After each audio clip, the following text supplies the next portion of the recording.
you ready for this? Gonna be fun. You will not stand in my way. Frostborn, hunger. This pleases me. I do not fear you, mortal. Your soul shall be mine. Don't make me laugh. Needs a brew? Oh, I do. Feel a shredding, baby. Let the battle begin.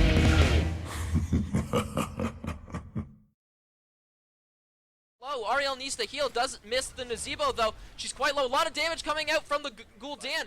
Not Dahaka coming in from behind. Will he be able to hit the Kael'thas? That is not the case. He will be taunted. Adaptation going out. Will he be able to get the heal off Adaptation? That is what will happen. But the Entomb hitting 4 members. Murden jumping out. A lot of damage from Kael'thas. The Phoenix going out. Gonna absolutely obliterate Raynor. The heal's going out on Artanis. Not enough to take up the Twilight Dream. Being popped for no reason. Might have been an accidental press. Will allow Cheese Crew to take down the core. The cheese is real. So hello and welcome to the 41st episode of The Nexus Trolls, a podcast all about Heroes of the Storm, part of the Trolls GG podcasting network. I'm your host, Linus Dazkilius. I'm joined as always by Mystic and LiQuiuD. And if you heard that intro, you might have guessed on our special guest this week being a Chair League caster, Styxa. That was a little bit of a best of reel that I could put together in a few minutes before the show. And you may have noticed that there was a misplay on my part that I've been getting a lot of heat for. That Twilight Dream that went off in the middle of nowhere, that was me. Anyhow, Styxa, welcome to the show, bud. Thanks for the invite. I've been waiting to get on here. Pretty excited. Won't lie, I'm pretty nervous too, but I'm ready. No reason to be gentle. nervous. Yeah, We'll be gentle. We'll go easy. Thank you. Yeah, I mean, I came across Styxa maybe about a month ago. He cast, I think, one of our first Chair League games of the season, the team that I'm on, Cheese Crew, and we were watching, and my whole team was like, whoa, this guy is pretty good. And I don't think you've had like a ton of experience casting, but I think it's pretty easy to say you're going to be one of the rising stars in Chair League anyhow.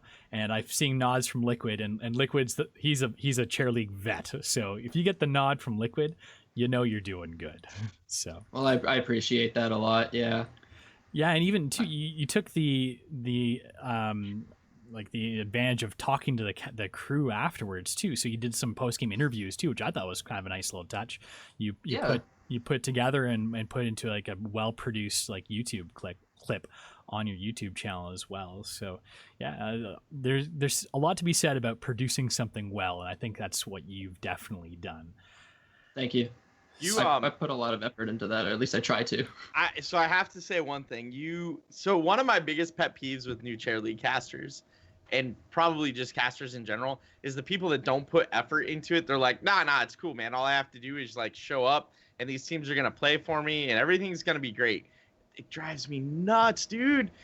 You don't do that. Like, it's very clear to me, as someone that's like watched a lot of people casting, that you put time and effort and like energy into making sure you're delivering a good product. And like, I really appreciate that. I don't know about everybody appreciating that, but like, I really do. So yeah, you're doing a great job. Awesome. Thanks. I mean, I just started, oh God, it's been like a month, I guess now, 2 or 3 weeks. So honestly, I have the bare minimum, and I've played a lot of HOTS. I'd like to think my game knowledge is okay. So I try to take that into the casting, and I try to be as hype as possible, because that's what they do in the high end stuff. So I do my best to get the audience engaged, or make them want to come back for more. It's the same with any business plan or company, right? So That's the mentality that I have, at least. Yeah, and it shows, especially in that clip that I showed at the beginning when that Entomb went out. I don't think anyone was more excited than you about that play. And there's some alts, that I get absolutely crazy for. So and it's infectious, it really is. And the captain of our Chair League team, I know he's always like, if we're not getting cast, we should get Styxa to cast us. I'm like, sure. And the shot caller is like, I love that Styxa. He's like, Styxa and LiQuiuD. We have to get one of them to cast this week's game, because our team this week, I think we're 4-0, and the team we're playing is 4-0. The only two undefeated teams. So we're like, we need to get like someone to cast it. That's so right. Do Do you really still not have someone casting that game? No, so if any casters are listening, it's open for casting. Cheese Crew versus I'm looking for it right now. Ooh, I What forgot. time is it at? What time Dude. is it at? Maybe we'll do it together. If you're free, dude, let's do it together. If I you are. can throw off one of my games because I usually like to separate them 2 hours apart, give myself more than enough time. I made the mistake of doing that on my very first cast. I said, an hour and a half, that should be fine. No, it was not fine. One of them went like a full 2 hours, all 3 games, 30 minutes. It was brutal. So I give myself 2 hours and dude, Thursday 10 p.m. at 10 p.m. Yeah, I'm doing it. I love how like on stream we're like organizing. Forget it, man. Forget it. Organizing I'm doing stream. And that's the thing. It's like I usually like to grab the 8 and the 10s, but the 2 8 o'clock games were taken, and I didn't think I had enough time between 8, 20, and 10, so I didn't bother. So check it out. Because I'm doing it, I will save a spot for you. When you finish the 8:20, let me know. I'll bring you in, and we'll just go. I have a 9 o'clock game, so if that one finishes early, all right, yeah, let me know. Just let me know. The life of cheerleading even if it's game 2, right? Yeah. Even if you miss game 1, let me know. I'll bring you in. We'll do game 2 and game 3. Awesome. Because I wanted to see that game. I forgot because you guys are 4-0, and I'm like, dude, I gotta check this game out because it is the game of Division 3 this week. So for Thursday nights. So yeah, should be a fun one to be part of. But we do have a great show lined up tonight. I guess we got a little derailed off the top there, but that's okay because that's what we do. So we're going to talk a lot about Garrosh because now that he's live in the game, we've actually got a bit more insights. A lot of pros and streamers have had a lot more insight and more play time with him. So we were actually able to see him in action as opposed to just playing him on the PTR. So we're going to be talking about him in detail. There were a set of patch notes came along with him. Most of the stuff was actually covered in the PTR and when we talked PR patch notes last show, but there was a couple little housekeeping things we'll talk about there. We're going to cover the news as per usual. LiQuiuD's got his eSports corner. Mystic Shakedown is returning next week. And of course... I actually got one this week. Don't worry. Oh, he got it in. Look out, folks. He got it in. This editor's got a really tight deadline, and I guess he squeaked it in just in time, right? I was going to say, Mystic's just going to sit there and look pretty, eh? Yeah, he's good. He's been known to do that. And of course, we've got Styxa, so we're going to be talking to Styxa about, and LiQuiuD about chair league casting, which I guess we've already done a little bit of already. And then we're going to pick Styxa's brain because Styxa took part in Heroes of the Dorm recently too. So that's must have been a pretty cool process. And I guess we'll talk about that when we get into that portion of the show. But first, as always, we want to thank our patrons over at patreon.com/trollsgg. The show's always going to be free, guys, but if you're looking for a way to support us, head over to patreon.com/trollsgg, and you could do so there. So our troll of the week this week is one near and dear to our hearts. It's Shiz. If you've been watching the show since maybe episode 6, you may have come across Shiz before because he used to be one of our co-hosts. When we started this shindig up, it was me, him, and Mystic. But Shiz got deployed. He's in the military. He got deployed overseas. So he has not been able to return with us. But, however, that has not stopped him from cheering on Twitch. If you head over to Twitch and you notice the cheer leaderboards, he's number 6. Now, his handle's like XCraterX, but that's him. And he's been very generously donating a lot of his hard-earned money towards a lot of the teams without sponsors. He pointed that out specifically, that he was donating to teams without sponsors because he felt like it was a good use of his money. What do you guys think of the cheering system now that it's been live for the Clash? Styx, have you had a chance to use any cheers, or do you have any kind of insight on that? No, I haven't had any opportunity to use cheers. Haven't had any opportunity to subscribe to anybody. I haven't put any money into Twitch at all. So you're like me, sir. Do you like the idea, though, of being able to do this through Twitch, or do you think this is the proper medium for it, too, even? I don't know, really. I think it's just an additional one. It's something else that you can use, right? I mean, there's the subscriptions that go towards the streaming process. There's straight donations that go towards the streaming process. Now we have a third medium. It's just a little bit of extra at this point. How about you, LiQuiuD? Did you do any cheering over the weekend? So I did. I cheered roughly 1,400 or so. Every team got 1 bit because I wanted to unlock 1 bit with every team. And just, look, I did 1 bit. And then I Spent a bunch on some teams that I like, so that I could unlock up to their portrait, and then a couple other teams I spent more on. Like, I kind of spread the wealth a little bit, right? And I have more than I'm going to do, because I'm going to do probably around 4,000 or so. But I still come back to my same problem with the system. I don't like that I have to do this through Twitch. I would rather buy it through the Blizzard store. However, having said that, earlier on Town Hall Heroes, Jake and Bakery were talking about this, and Dunk Train calculated it out. Fnatic, at this point, having not even played this weekend, is bringing home like 22 grand right now across the team. Like, that's good money, man. They didn't even play, and they got 20. That's like the prize pool that they might have got, or not Fnatic. I said Fnatic. I meant Dignitas. Yeah, I figured as Sorry much. about that. Yep, I meant Dig. My bad. Or did I? Anyway, the team that's sitting at number 1 right now, who I'm going to double check because everything runs together when you get to be this age, is taking home 22 grand. And I think it's actually Dig, because the point was the Bakery was making is we weren't even there and we made this much money. Nope, it's Fnatic. Fnatic's getting the 22 grand. Dig is taking a little less than that, looks like. Still pretty roughly. impressive. Yeah. Dig's about 800,000 bits short, so they're probably in like the 14 grand range. Still, that's not a 14 small grand for not even playing, right? Like, exactly. That's covering Yeah. some costs right there, if nothing else. Yeah. So well, Roll 20's in the same boat. Roll 20 cleared roughly 11 grand. Wow. Yeah, you can tell like the crowd fan favorite teams there too, even though they didn't make it into the Clash, are still getting supported.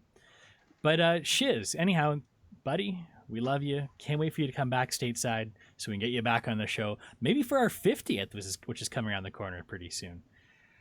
But with that being said, let's roll into the news, shall we? And that's my bumper cued. Someday, There we go. this will make a great I got to get one of story. those fancy bumper boards that you've got, LiQuiud. It seems to work a lot better than mine. Love my Stream Deck. I'm not going to lie. It makes life so much easier. This show is brought to you by LiQuiud Stream Deck. Look, I mean, Elgato, reach out to us. We wouldn't. I don't think we'd say no to a sponsor, would we? Stream Deck. I was gonna tell Styxa at the beginning of the show when you mentioned green screen. They just announced this sweet little like portable 56-inch wide green screen that you pull up from the bottom, and it's like folds up nice and small. It's amazing. Elgato's doing the hard work. Sell out. No way. I only support products that are going to help streamers. The Stream Deck, holy crap, makes life so much easier doing shows like this.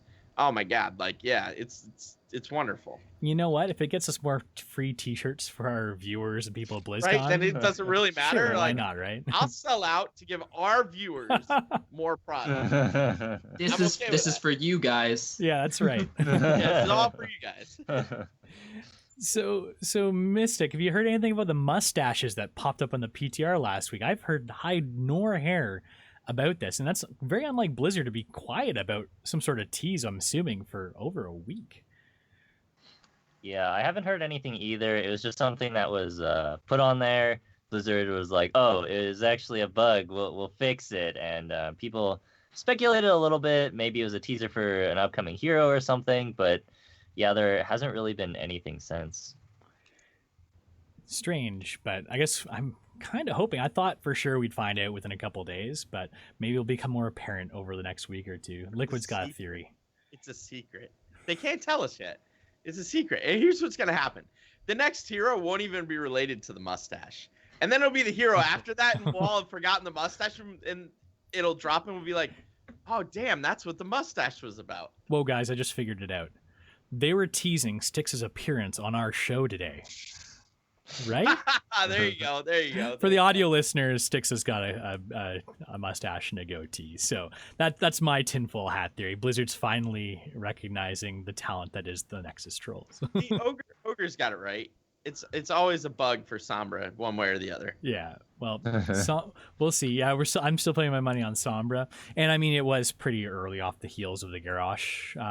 Like he wasn't even live yet, so it seemed like kind of an odd timing for the next hero tease. But, if Samba drops, if another Overwatch hero drops before Bastion, I think it's Bastion is the big hammer guy, right?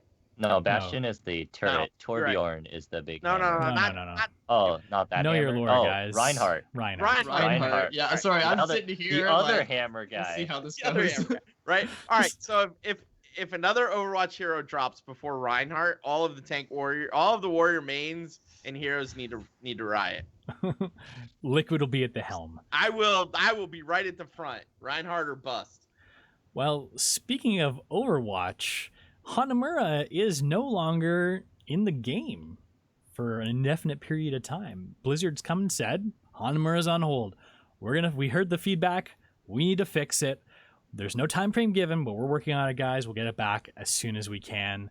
And I guess they heard all the buzz, eh? They finally listened to all the Redditors and everything. They tried fixing it once, didn't quite take, and now we're bringing it back to the drawing board, I guess. You know where that came from? That specifically came from all of the people that were griefing and turning what should have been a 15-20 minute match into like an hour long. People are quitting and then can't get out because they're stuck in a game match. That's strictly why they did that. Like they can say that they agree they have problems with it, and I'm sure they did. But the only reason it was truly removed is because other people were screwing with the experience that other gamers were having. And they I recognized disagree. that. I think it's like the haunted mines. They just realized the map could use some improvements. They decided, hey, let's just take it offline. Well, we'll just work on it, show the community we are working on it, and bring it back when we think it's in a better state than it is. I mean, that's why I wear the tinfoil hat. So, has anyone in any of your Chair League cast games, guys, picked Hanamura? It's No. actually banned out of the chair league. Oh, is not, it? not in the rotation? Yes. Okay, well, it's not even an option then. No, we discussed that in the offseason. Everybody was like, "Nope, we're not doing this." So no, it's not even an I don't option. blame them. Yeah, not surprised. Who likes Hanamura? Raise their hands. Well, I'm not raising my hand. I none. legitimately have an itch. I said it as you're itching your nose. I Yeah. know. Yeah, well, I guess it's for the better, and it'll be interesting to see what they come back with too. I'm sure they've probably got some ideas. I'm sure the community has given them some ideas quite loudly as well. So, give it a couple months, maybe we'll see Hanamura come back. But for the time being, you don't have to worry about seeing Hanamura on your loading screen anymore. Well, so the other thing, I'm going to reference Town Hall Heroes again one more time because I think Bakery had a really good point tonight where he said, when are they just going to release another standard map? Like, not a Braxis, not a Warhead, not a Hanamura, but like Sky Temple type, Cursed Hollow. Cursed Infernal Hollow. Shrine. Yes, something a little more standard and a little less, I don't know, cheese comp oriented. Well, you can do something a little less standard and still make it a good map, like Dragonshire, for instance. I don't think if Dragonshire came out today, you wouldn't be like, well, you'd be like, that's kind of an interesting mechanic, right? You wouldn't really see that's like a normal style map per se. Yeah, but right? like yeah, that's true. Okay. but I know what you mean. There's one with a standard push mechanic, and go ahead. I see Braxis as like a Dragonshire clone almost, just in a 2-lane format. Really, I mean that's it's close to it. The only difference I would say I see Braxis closer to like Haunted Mines 2.0, only because much like Haunted Mines where you both get golems, you both have the ability to get a Zerg wave, right? Mhm. So Yeah, I see it like a new Haunted Mines is 2 lanes. Actually, I guess it was always 2 lanes, but I feel like it's Haunted Mines 2.0. Like, hey, let's take all this stuff that we liked out of Haunted Mines and let's stick that into a Braxis holdout, right? And like I feel like that's what we got more of than Dragonshire. But like Warhead feels like they were like, hey, you know what we like about Cursed Hollow? We like how big it is. Now let's do a big StarCraft map. But because it's StarCraft, let's do nukes, and it just doesn't feel. I don't know. It definitely feels like if Braxis is the 2.0 version of Haunted Mines, Warhead is the 2.0 version of Cursed, but they missed something there with the nukes versus the tributes. I feel like. Mister, do you like Warhead? Because I kind of like Warhead Junction. It's one of my favorite maps, actually. I like Warhead as a map, but as far as it fits into like Heroes of the Storm, I don't like it as much because it's a ginormous map, and like LiQuiuD said, like the nukes are kind of weird, but yeah, I just think it's a great map for globals and whatnot, but I think it's just too huge for what Heroes of the Storm feels like their kind of theme is, which is hero brawler, right? Not, hey, everybody scramble to try to grab the nukes and then throw out nukes and try to avoid fighting everything. Yeah. I should preface that by saying I like both Braxis and Warhead Junction. I'm not saying I don't. I'm just saying, like, that's just how I feel. Like, how it feels like they came up with that. So. Well, it'll be interesting. I mean, we've got quite a few maps in general. Taking one out of the rotation for a bit to fix it, I'm perfectly okay with that. To be honest with you, I'd be perfectly okay if they didn't add a new map for a while.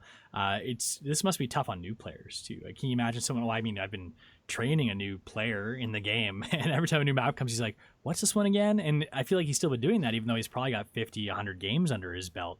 Just because 50, 100 games. 10 maps, you've played each one like maybe 9 or 10 times type thing, and it's hard to keep it all in your mind. Not to mention you've got how many heroes we've got in the game, 60, 70 now, I guess. So it's a lot to digest. You take it for granted after you've been in the game for a long time that you just have all the other maps figured out. I've come up with like shortcuts to explain the map to my wife, because she's like, "Which map is this?" I'm like, I got tired of saying you've played this like a million times, so it's like, this is the one with the warheads. Oh, okay. Or this is the one with the dragon. Oh, and like she's like, "Oh yeah, all right, that one," right? And she like instantly gets it. But yeah, I know what you mean. Your wife's probably a bit some of smarter my of a friends. cookie than my buddy. I'm just feel like, that... read the loading screen. It's right there. Yeah, I guess Yeah, so. that's true. But I feel that people who are coming in from other MOBAs, they're used to a one map rotation, maybe two. I don't know. I don't play any other MOBAs, but going into a game that has got like 12 maps at this point now, that has a standard of 9 map rotation, that's a lot to try and remember. There's different objectives, there's different each map has its own unique style, whether it's a 1-1-3 or you do the 1-4-man rotation. It's a lot to learn, and especially applying it to 9 different maps. Man. It's insane. All the timings and everything too, across all the different maps when you're supposed to take mercs and all that too. Yeah, it can be quite a bit to digest. Oh, Towers of Doom, take them right away. Oh, damn, I'm late. Oh, now I can't, right? Like, it's that kind of stuff, yeah. So Blizzard has also come out and responded to what people have been thinking was a Stukov bug. Turns out there was a bug when Stukov initially was released, and they fixed it. So what this is about is Stukov, as most people know, if you've ever played Stukov or if you've ever been on his team prior to the most recent patch, if he spread his virus, his healing pathogen to you as a teammate, you get a green plus over your head. If you put it on an enemy, you get a purple negative symbol. Those symbols disappeared as of the PTR patch, and everyone was like, hey, there's a bug with Stukov. The allies of Stukov can't see that UI element anymore. If you were Stukov, you still could, but the allies couldn't. Now, Blizzard came and said, well, actually, that's what we originally intended to do. We didn't want to clutter the UI. We know a lot of people might think this is a bad decision or might disagree with us, and they even kind of hinted this might be an internal disagreement at Blizzard. But the people that made the call said, you know what, we don't want the UI cluttered. You can still see a green haze or green mist around around yourself and your teammates if you're one of Stukov's allies, and a purple mist, I guess, if it's on the enemy team. But you don't see that little plus and minus circle above their heads. And they also mentioned that they intended to have a little buff duration bar that the allies could see, so you'd know how long it's going to last. That they said they still have to re-implement that, I guess. But for any of you wondering where those Stukov viruses have gone, it's not a bug, it's as intended. So just keep an eye on those and understand that you're looking for a haze now instead of the plus icon over your head. I mean, as LiQuid Styxa, you guys are casters. We were talking a little bit off camera about how hectic things can get, especially in those team fight scrims. Well, are you guys a fan of UI elements like this disappearing from the game? Do you think that helps or hurts? What do you think, Styxa?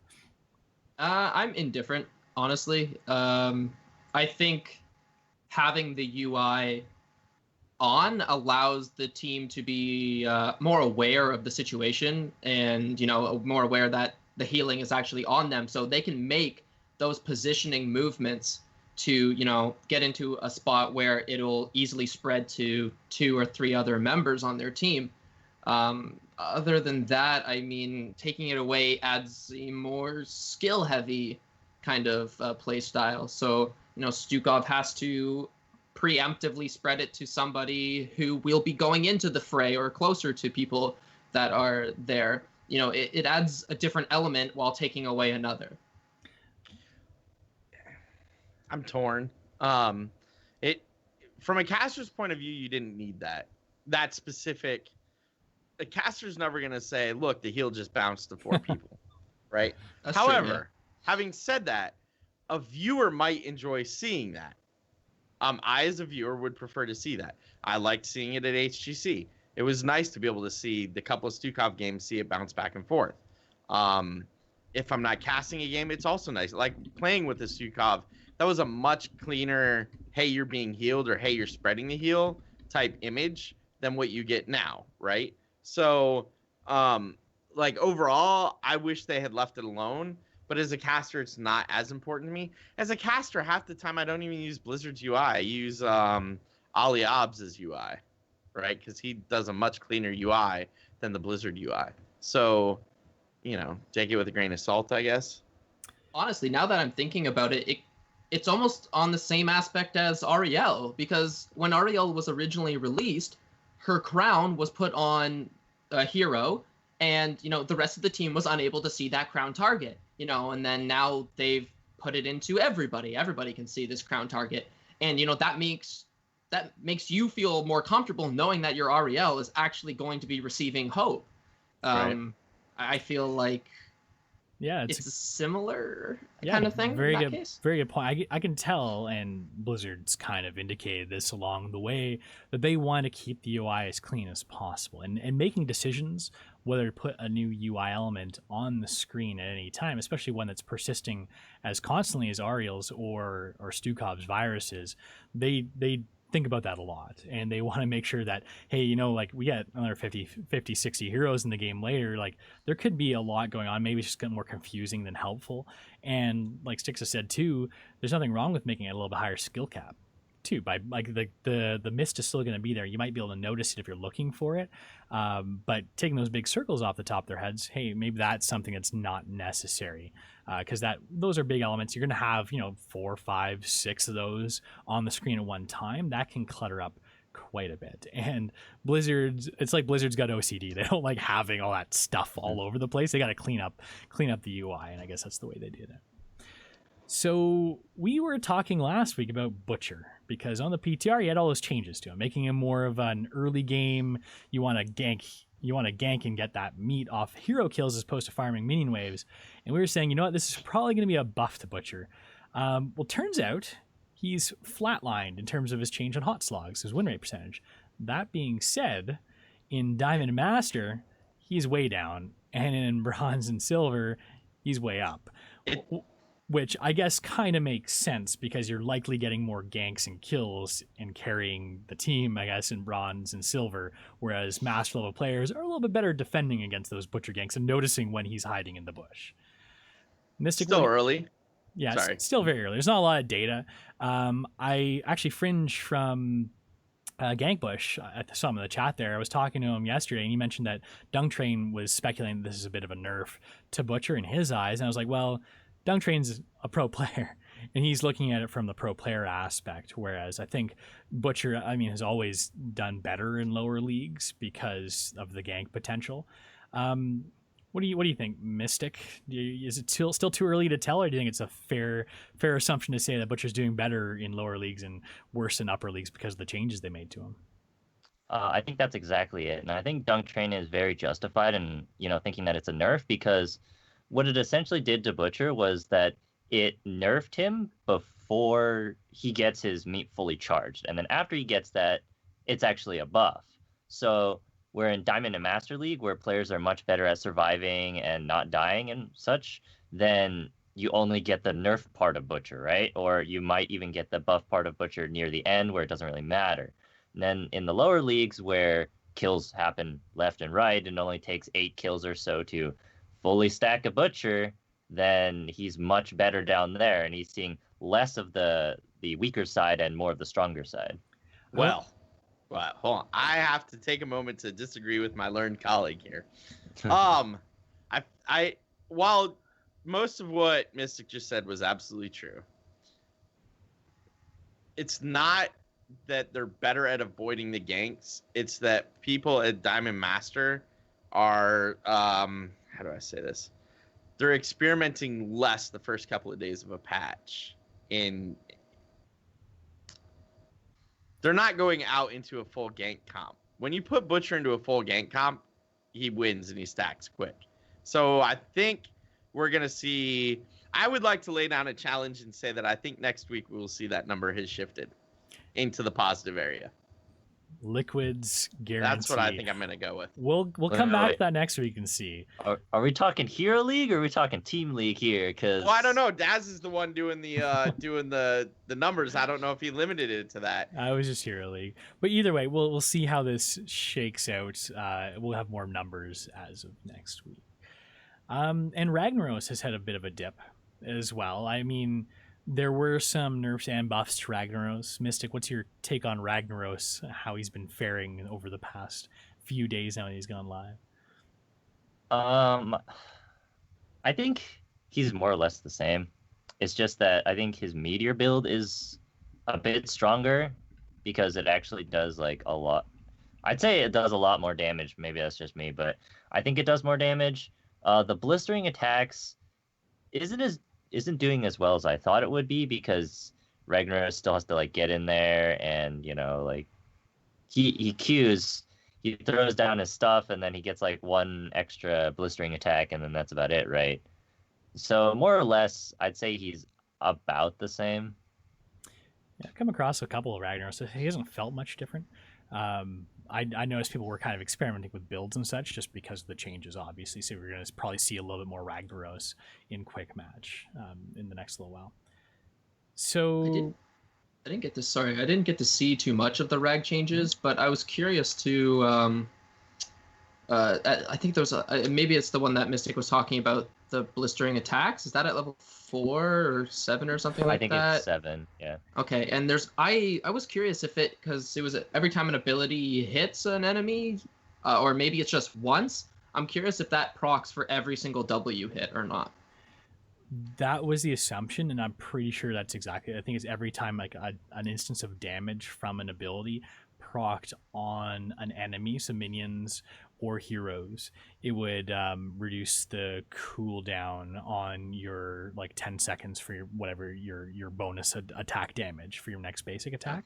So like we talked about it a bit last show, like you drop a meteor on a minion wave, you're pretty much going to be getting like just constant resets. All your damage is going to be 60% boosted because meteor ticks I think 4 times per second. So even if you're throwing that on a bunch of like a team or even like one person, you could potentially get a full reset on your auto attack damage buff, like pretty much between every auto attack you're doing. So we thought it was going to be a pretty strong talent to potentially take just because of his meteor and how it works amongst, not to mention his other talents too that could also do a lot of damage to many heroes or enemies with like, his whatever that blast radius thing that he has too, right? So yeah, I mean there were some nerfs to him too, right? Like his auto attack damage I believe was taken down, and some of his I think meteor damage and blast wave damage were taken down too. So it was interesting to see there were some little other buffs in there too. So we weren't sure exactly how Ragnaros was going to land. It seemed more like a talent diversity change than anything.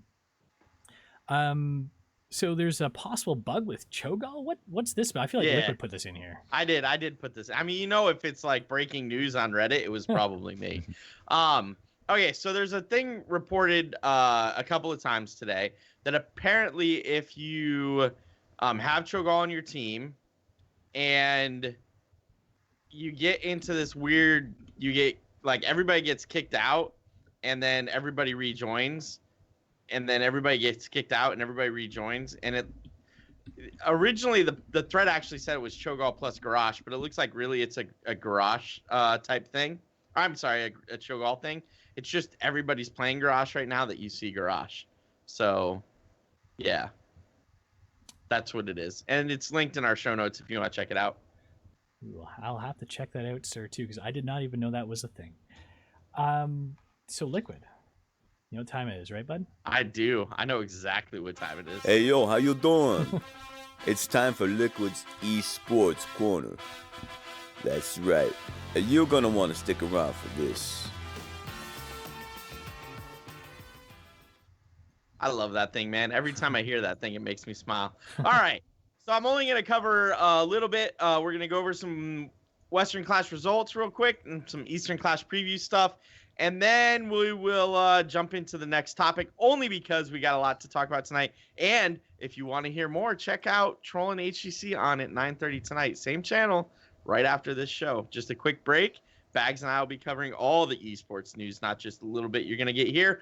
But with that said, Western Clash results. I don't know how much you guys watched or not, but we did have Fnatic like absolutely dominate that tournament and win, obviously. Team Expert finishing number 2, Team LiQuiuD in at number 3, and GFE in at number 4. Did you guys watch any of the games? Like, Fnatic just absolutely spanked everybody. I heard it wasn't even a contest. Dude, I didn't get to watch any. No. all right, I'm gonna drop something that I have in our show notes for later tonight because this number is just absolutely beast. Breeze, the warrior player for Fnatic, had a KDA of 118. The number 2 at that tournament, 29.5. Like, just let that sink in for a minute. How is The that warrior possible? player, he died one time. One time. Like, what? Wow. Oh that's my insane. god, dude! All right. So Fnatic was like insanely good, like insanely good, and they showed it, right? It was a great. The tournament overall was great because it was only 6 a.m. in the morning, so it was pretty easy. In fact, the first morning I slept in, I woke up a little bit late, and I'm like, shit, I might have missed a game. I turned it on, they were still having technical issues. I'm like, this is the best Friday ever. So, but it was a good. It was a good set of games. I enjoyed it. It was good Western Clash. Jumping over to the Eastern Clash. Oh, sweet, you got it fixed, so I can look over here. Eastern Clash. We have some first round matches up for you. Obviously, we don't have anything to talk about yet because that's happening this weekend. But first round matches, we have MVP Black versus Deadly Kitten, Tempest versus CE, Super Perfect Team versus Team Face Check, and I have a typo in here. I actually put E-Star versus L5, but E-Star's not going. They have been replaced by Soul Torturers. Excuse me. So it'd be Soul Torturers versus L5 in that first round. E-Star having visa issues yet again, which is just like frustrating to all the fans out there that wanted I feel to like see we talk that. about that every episode. How do they not have their visa issues figured out? Well, I think the problem here is it's the host country, right? Yeah. And so it's where you're coming from and where you're going to. But my struggle is like, well, CE got it taken care of. Super Perfect Team got it taken care of. Like, what do you as E-Star doing differently that you're struggling so hard with that, right? But it's not like China is not going to be represented. Super Perfect Team and CE both going to the Clash and both in good shape. So, yeah, I don't know. We'll see. I'm looking forward to it. I don't actually. Real quick, let me just look this up. I do not remember what time games start, and it's gonna kill me because it's saying Friday at 1 a.m. What the hell, Blizzard? It's not our region, so it's not it meant doesn't for matter, you. man. It doesn't matter. 1 a.m. Blizzard for real. Like, all right, so I'll be catching a lot of this on VOD because it's 1, 2:34, 5:30 a.m. are the first 4 games. Like, By the way, Styxa, yeah. if you go back and ever watch like around episode 10, maybe when HGC was probably starting, LiQuiuD was always like pale white as a sheep and like just no sleep because he refused to watch VODs. We finally got him watching VODs instead of watching everything live. This boy would stay up till like 4 a.m., wake up at 4 a.m., watch absolutely every HGC game he possibly could. But now he finally has come back down to earth and does the proper thing, get some rest, hopefully. Honestly, that sounds like my regular day. I won't lie. I'm usually up till like 3 or 4 a.m. So maybe I'll catch a couple games then. Well, let's be honest though. You're way younger than I am. Let's just leave that at that Probably, for yeah. now. But I legitimately would stay up late watching games and I would go to bed and I'd get up after like 3 or 4 hours of sleep and I'd watch games again and it was like slowly destroying my mental health. So now I watch them as VODs. But yeah, it's like it's in Taipei. Like, come on, Blizzard, please. Please. All right. Anyway, that's all I got tonight. Until trolling HGC At 9:30 p.m. Eastern Standard Time after the show, so stay tuned for that. LiQuiuD and Bags are going to be going over all this and more, I'm sure, for about an hour and a half. Yep. So moving along, Styxa, let's chat for a little bit, shall we? Alrighty. So this is the first time I've actually gotten to talk to someone who's participated in Heroes of the Dorm before. Tell us, like, what was that experience? Like, how did you even get involved in that in the first place? Okay, so I picked up Heroes of the Storm during the beta phase, I would say. And I played it very casually, just didn't go super try hard in it or anything like that. Didn't put too much effort, as a lot of people I'm sure start out with any game. But one of my friends, he played a lot of Heroes, and he was like, you should come and play with me, and it's awesome. And there's this thing that they're doing. This was the first year, called Heroes of the Dorm. Now, I didn't participate in the first year of Heroes of the Dorm, but I was following my friend, and it looked like such an interesting process. And so I figured, next year when it rolls around, if I'm still playing, I'll jump in. And of course, that's what happened. So my first year, we played the 2016 season, I guess. My team made it to top 256, I suppose, or 258 or something like that, within the top 250. And then that was it for that one. But then it rolled around the next year, and we decided, a whole new roster, pretty much, just me and my friend, and I guess one other player from the original team, plus I guess we had like 2 or 3 extra subs, 3 or 4 subs, like, and pretty much entirely new people. A lot of people we got from in school. We post in the school Discord, in the TESPA Discord, anybody from our school pretty much. And it was just like, hey, there's this thing called Heroes of the Dorm. Do you guys want to partake? And so eventually we got 5 people. We got our roster. We had our subs. And so we went into this year, and we actually made it to the top 64. And then we got absolutely crushed. So I can imagine it's pretty competitive. So that's pretty impressive and quite the feat, even just to make it to the top 64. I gotta say, I'm impressed. So did you come across any like really good teams along the way too? Anyone that, maybe even had you a little bit starstruck too? Honestly, I can't really remember, because this would have been what, 5 months ago? Yeah. 5 months ago. I can't remember, but the top 64 match, we ended up facing, God, who was it?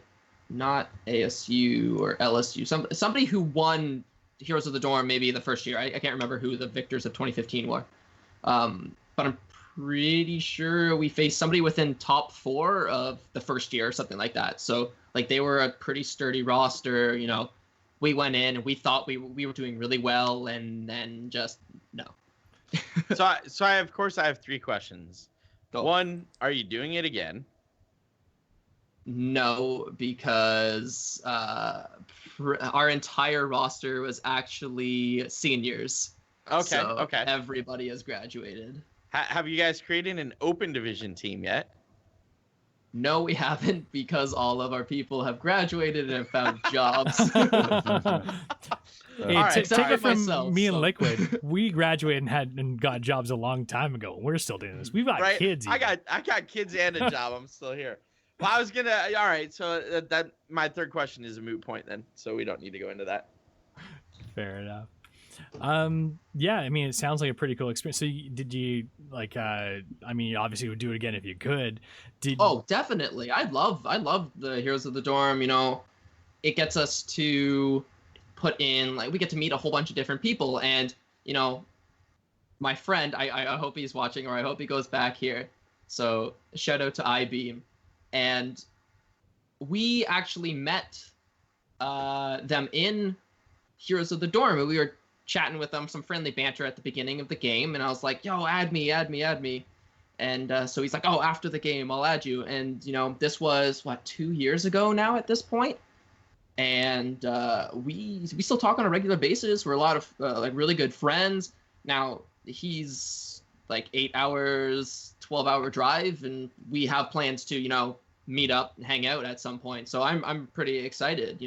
This is how I actually made a lot of my friends. Yeah, you hear a lot of stories like that throughout Heroes of the Storm through different outlets. Like Chair League's got a lot of those stories as well. One of our original teammates when I first got into Chair League, he got into Heroes of the Storm because he was flipping through on ESPN 8, the Ocho or whatever it was, where they were playing did that. Heroes of the Dorm.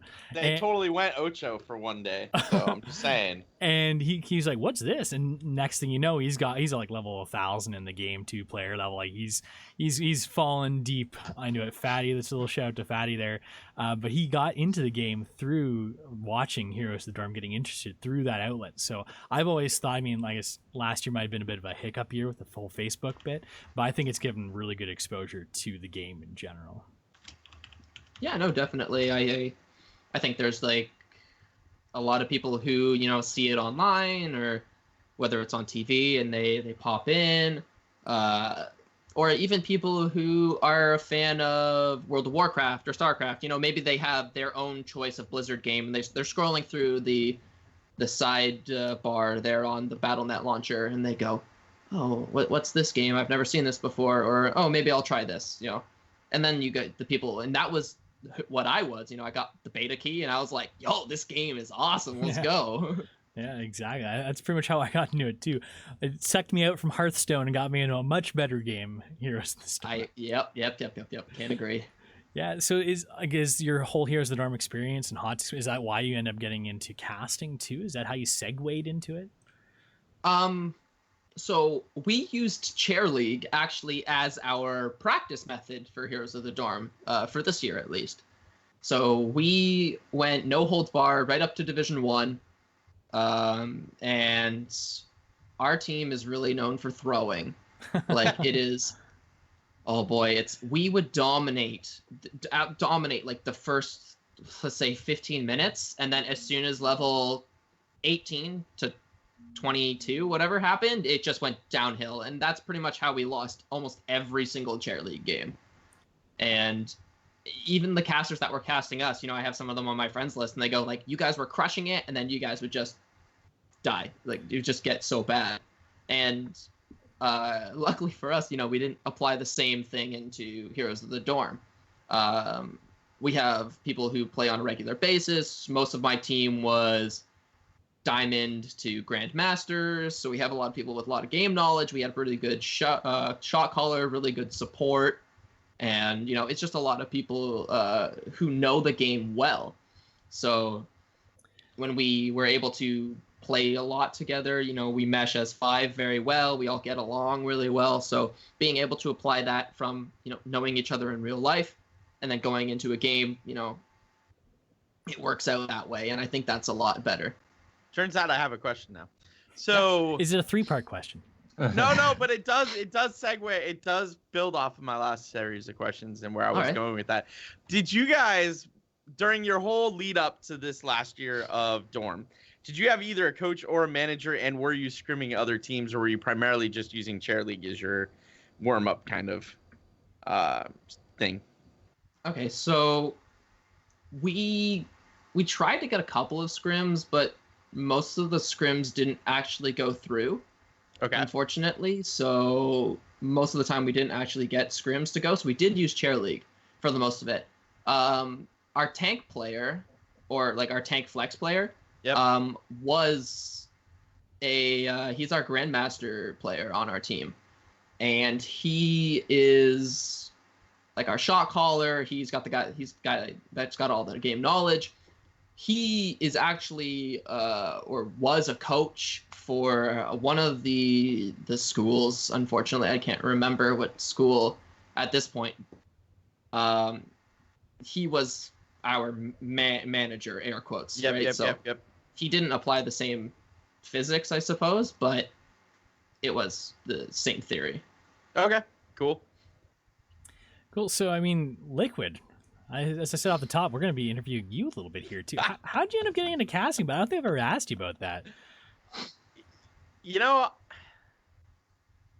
So I did a lot of... Mystic and I have played since Season 1. And season 2, I was like, hey man, casting can be fun. I think it was season 2.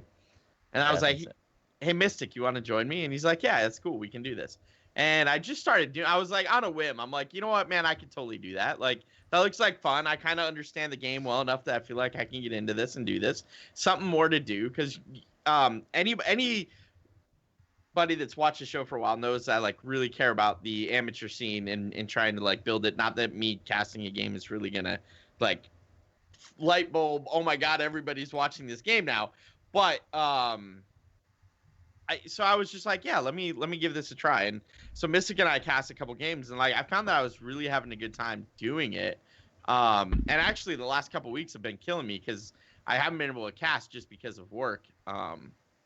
So yeah, but it's fun, and it's just another way to like give back to the community, I guess. Like I saw people like Cavalier Guest and Haloran and like those guys cast games that Mystic and I played way back in the beginning, and it's nice to be able to cast games for other teams. And I know when I was playing, I always appreciated being on a stream.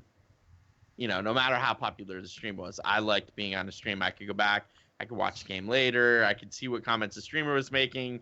If Mystic was on the other side of the microphone, I knew I would get told, hey man, you totally screwed that up there. As a player, right? Like, so I wanted other players to have that. Well, I think what Super Jova has done with Cheer League's pretty awesome, giving everyone the opportunity to come into casting if you've never cast before, but also from a player aspect too. It's cool to get cast. It makes you feel like you're in a professional sporting environment too. Right. And Styxa, I think I figured out a way to get you to Heroes of the Dorm next year. You got to cast it. Maybe you'll be the next Haloran, right? Oh God, okay. I'm ready. I'm ready. No pressure, man. No pressure. Hey, you never know. Haloran got to send them in my audition tape, yeah. Yeah, Haloran got to start through Chair League as well, and I believe they just kind of reached out to him to see if he was interested in it, and he ended up doing a great job of it, and he's obviously like almost like a household name when it comes to the casting, especially the amateur casting community too. So, like I said, I've heard a lot of people say a lot of good things, and I've seen a lot of your cast too, and I think you've done a great job. So, hey man, you never know, 6 months from now, maybe you'll be getting a call from Blizzard. That would be ideal. My mom would stop nagging me to go get a job.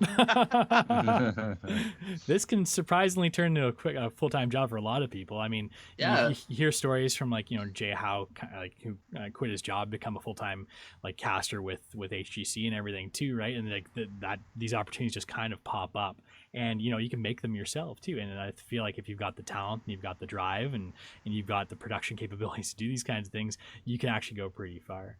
So if anyone else is looking to get into casting, do you have any kind of tips for them? If anyone watches any of your streams, like we've said, you're a reasonably new caster. It doesn't seem like it. But a lot of people probably think they want to get into casting, but maybe nerves are a thing, or maybe the tech know-how is the other side of it.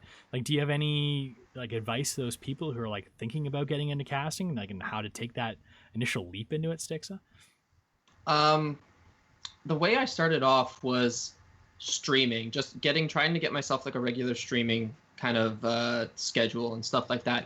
I think you have to be good with people, and you have to be able to talk a lot to nobody. So you have to be able to continually talk and do that. So a lot of it comes from physical capabilities. If you're not physically capable to do it, don't try and put that stress on yourself. I think that's a big thing. You shouldn't be trying to apply too much pressure onto yourself to try and make great content. You do your best, you try and have fun. The other thing that I think is make sure you have at least the bare minimum. If you guys watched, some of you guys watched my cast yesterday, my sound quality was absolutely garbage. So, make sure that you have at least somewhat production quality equipment. What LiQuiud's got is far superior to what I have. I can tell you that much. You can see it right there. He has, he's got the microphone with the windscreen. When I do my cast, I use my headset mic, and that's what I use. So, I mean, I think yeah. I started there, right? This is not like, it's not like day one I was like, I'm gonna buy all of this stuff, right? Like, and a lot of it, to be honest, a lot of it grew out of the podcast and less out of casting. The headset sounded fine in casting, but then I started doing the podcast, and Daz was like, "Hey man, you should really look at changing your mic." And I'm like, "Done." And I went and I bought a mic. The green screen I had, the lights I didn't like. The lights were for the podcast. Like a lot of this, you can start like the bar is really low, and I try to tell people that when they ask in the chair league chat, I'm like, "Do you have a microphone? Do you have a camera? Do you have a computer capable of streaming the game? If yes, you can cast, right?" And then where you go from there and the amount of work and the amount of time and the amount of money you put into it is only going to make your production quality better, but it's not going to like change your ability to cast. It just might look a little cleaner, right? A lot of it comes from the personality as well, you know. Yeah. So that's I think that's a lot of it as well. And you know, you say you have a camera. I don't have a camera. Like this is my girlfriend's camera. I borrowed it. So, you know, I borrowed it for today. I don't use a camera in my casting at all. So I feel that, you know, cluttering can be an issue or Dude. Okay, I have to ask you this. All right. So I asked this in caster chat the other day, and I'm not going to call out this dude's name, but I saw a cast game the other day, and this guy in game actually had his camera on, and I'm like, that's new. I've never seen, like, I get it when you're streaming, but you're casting a game for 2 different teams and you're not on either of those teams. Why is your camera on? So, first, I mean, like, I get what you're saying about you didn't need a camera, and you don't. You're absolutely right. You don't need a camera. I only suggest a camera for people because you know that little bit of time when you're building the lobby and getting everybody into it, and you're trying to get ready, and you want to get like, I don't like showing the lobby. I don't show anything until the draft is actually going, other than I have like a coming up soon type screen where usually Mystic and I are the Mystic never uses his camera for some reason for cast games, but where I show my face, and coming soon I'll have a Mystic picture to use, and like that's what I do. But so I get not needing a camera, but I guess this is a long way around of asking you, is it crazy to you to show your face when you're casting a game, like 2 different people's teams? Like, I think it takes away from the gameplay, and that's what I try to do with my content, at least, is that, you know, casting this game, it's not about me, it's about the 2 teams. You know, you try, and that's why I get super hyped. You know, even when I cast Dad's team, you know, I build up their team, and that's what it is. You know, it's like, yes, they're doing it. Yeah, I don't know any of these guys, but woo! You know, it's like, yeah, right. I'm hyped for them, right? Right. So, whether or not it's the camera is there, you know, there's a lot of. I think some people feel that the camera adds something because, you know, the high end people have the cameras, and you know that's something that they have, but you know they've built up the personality. It's a little bit extra, and I think anything extra is there, and it's a bonus. But when you're displaying somebody else's, you know, let's say content, I will use. Yep. I think it takes away a lot. It's not about you; it's about them. Yeah. So. Is there a good resource, guys, just to wrap this up? If anyone's looking to get into this, the first thing that comes to my mind is maybe the Chair League Discord server, if looking for help. Definitely. Yes. LiQuid's always there to post the link. I keep trying, like, me and a couple other guys, one Mega Man fan, and a couple other people keep talking about how we need to, like, sit down and write this compendium of, how to get into casting and like what you need to do to get into casting and like all that stuff, right? And it just nobody ever finds the time to do it, right? Because this off season we were all working on the rules committee. Next off season, who knows what we'll be doing? You know what I mean? So it's like the struggle is real to find time to put it in there. But yes, use the Discord. Excuse me. Especially with Chair League, if you're already marked as a caster, there's a whole casters channel. If you're not marked as a caster, ask one of the mods to make you a caster after you sign up to be a caster. You'll see the casters channel. Ask in there. Like we have the I was actually just scrolling through it. We had a long discussion the other day about like different setups that people were using, and not even like the super like it wasn't like, hey, what do you guys think you need to do this? It was like, how do you bring it to the next level? And Synth Paradox was like, well, this is what you need to do if you want to do like a real mic, and this is the best USB mixer that I'm using or what I'm using, and like things like that. So like that stuff gets asked all the time, and yeah, I'm asked, but you don't need to start with anything great. Like you don't need to buy a Yeti, or you don't need to go above and beyond. And like I'm looking at doing a 4-channel audio mixer that's USB with like some real dynamic microphones next. But that's primarily because I'm going to be in the same room with my wife, and I want us both to be able to stream together. The same is true with your streaming. You know, I have talked to people who have a single machine and they stream. That's what I have right now. I've talked to people who do the two machine stream setup, and I've talked to people now who are doing a 3-machine stream setup, and that's actually what I'm moving to in the future, because I want to be able to do instant replays. Like I find a lot of inspiration watching Jake cast Open Division and watching HGC, and I'm like, on my budget, how do I do what they just did?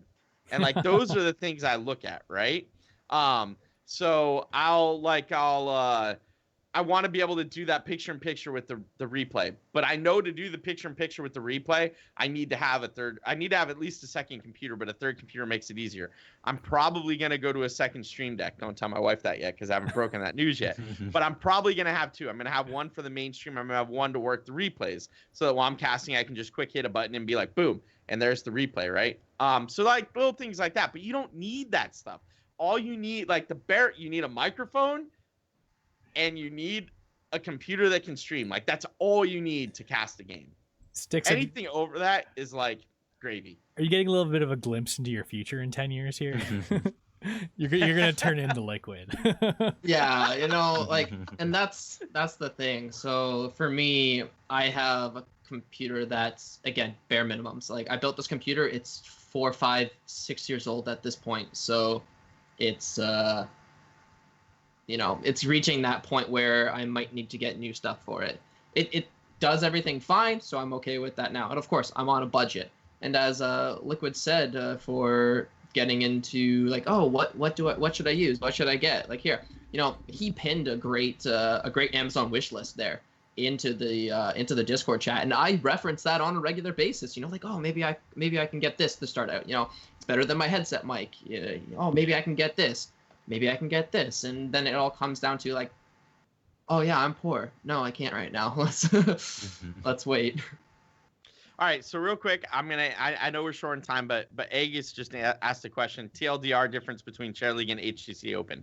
So Chair League is like, it has 3 divisions. It's totally a beer league. So I want to just go, and I might win, I might lose, but I'm constantly going to be put against teams that should be similar in skill level? Talent to me. Skill level. Yeah, skill level is what I was looking for. Thank you. Where Open Division is, we're going to take all the teams that sign up, build a bracket based on whatever Gosu's currently using, and then we're just going to run and winner take all. Chair League's more of a season. There's 8 weeks and then a tournament at the end to determine the winner of that season. And if you win, you get some really nifty shirts. And if you win HGC Open, you become a pro. Right, you become a pro. So, or at least I guess you have the opportunity. You get to go to the Crucible and do your best to get in. So moving along, of course, Mystic and LiQuiud both were like, "We've got a guess. We're gonna go overtime." I was like, "Don't worry, guys. We'll be fine." Here we are. We got about 30 minutes left, give or take, and we still haven't even touched on Garrosh yet. So let's talk about Garrosh, or as Fringe from Gangbush would like to call him, Gary. So Gary has been out for a few days, and his win rate is atrocious. It's 43%. This is very minimal amount of stats and hot slogs, and you take it with a grain of salt. It's Hero League. It's not Team League. It's across all divisions and everything too. But let's talk about him in a little detail. I'll quickly go over his kit for those of you who haven't had a chance to see him. I'm not going to talk about his kit in too many details because we're going to go over his talent tree. That's where we're going to be focusing on the builds today. So his main bit is that he's got a trait called Armor Up. He gains 1 armor for every 2% of maximum health missing. So if he's at 50% health, he's got 25 armor baseline, not Spell armor, not physical armor, just straight up armor. His Q is Groundbreaker. It's on 8-second cooldown. That's where he throws out the pizza pie in front of him and pulls in anyone if they're on the crust, if the hitbox hits the crust. And this combos really well with his E, Wrecking Ball. That's where you've probably seen it before. You press this button, you can throw an enemy over your shoulder, or it doesn't have to be over your shoulder, it can be any direction, but to set up those kind of ganks or maybe save an ally. And then on W, he's got Bloodthirst. It's dealing damage to an enemy and healing for 10% of Garrosh's missing health. Very point and click. He's got 2 ultimates to pick from, Warlord's Challenge and Decimate. Warlord's Challenge is Varian's Taunt, but AoE style. He silences nearby heroes and forces them to attack Garrosh for 1.5 seconds. And Decimate is an AoE slow with a lot of damage put onto it as well. On a very short 8-second cooldown, you get 3 charges of this. You deal damage to nearby enemies and slow them by 30% for 1.5 seconds. Deals 100% more damage to heroes, and each hero hit reduces the cooldown by 1 second. Stores up to 3 charges, so you can really spam that in the team fights. Before we get into the talent tree, though, I want to get everyone's kind of impressions on Garrosh.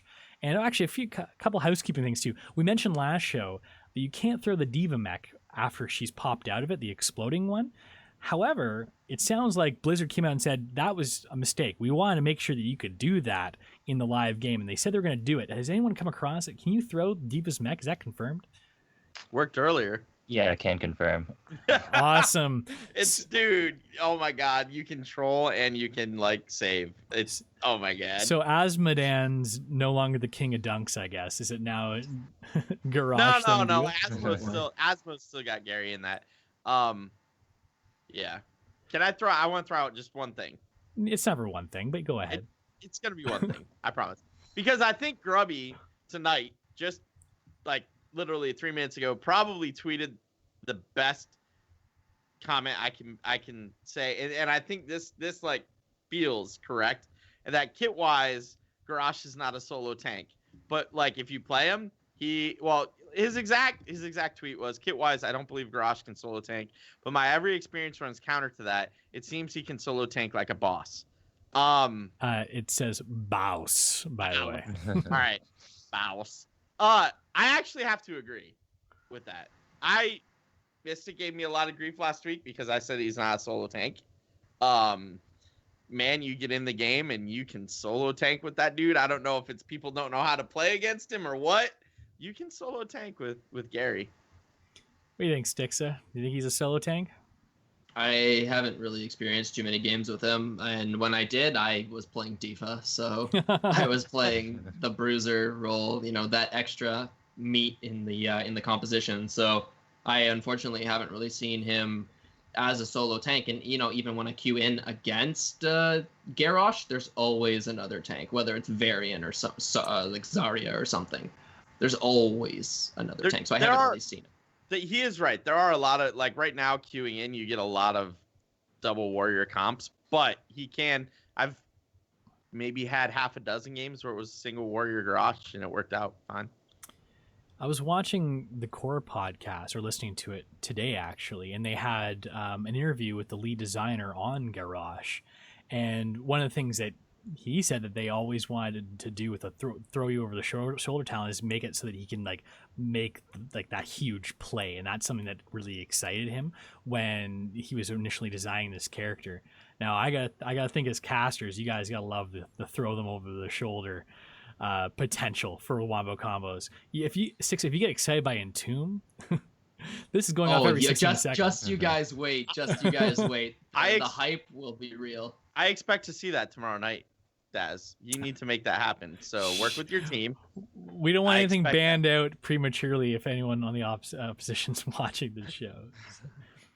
So Mystic, how should we be building Garrosh and his talent tree before we go over the talent tree specifically?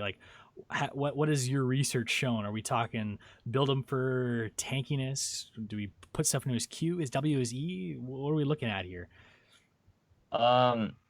See, Garrosh suffers from something that not many heroes suffer from. It's that none of his talents are bad. Literally all of them are good. I've seen Q builds, which are really good. I've seen Piano Garrosh, where you have so many buttons. I think it's even more than Piano Uther, and so that's also really good. You can build him tanky, and he's pretty good. And then he has another build where you just build like W, and then you just run in there, do as much damage as you can, and then just heal up. So yeah, you can build him so many different ways. So jury's out, on the go-to build at the moment. I know that the designer again on the Core podcast was talking about even level 1. They were worried that people were going to be taking body check left, right, and center, but he saw a lot more people taking Warbreaker, the other talent, when they were initially seeing things.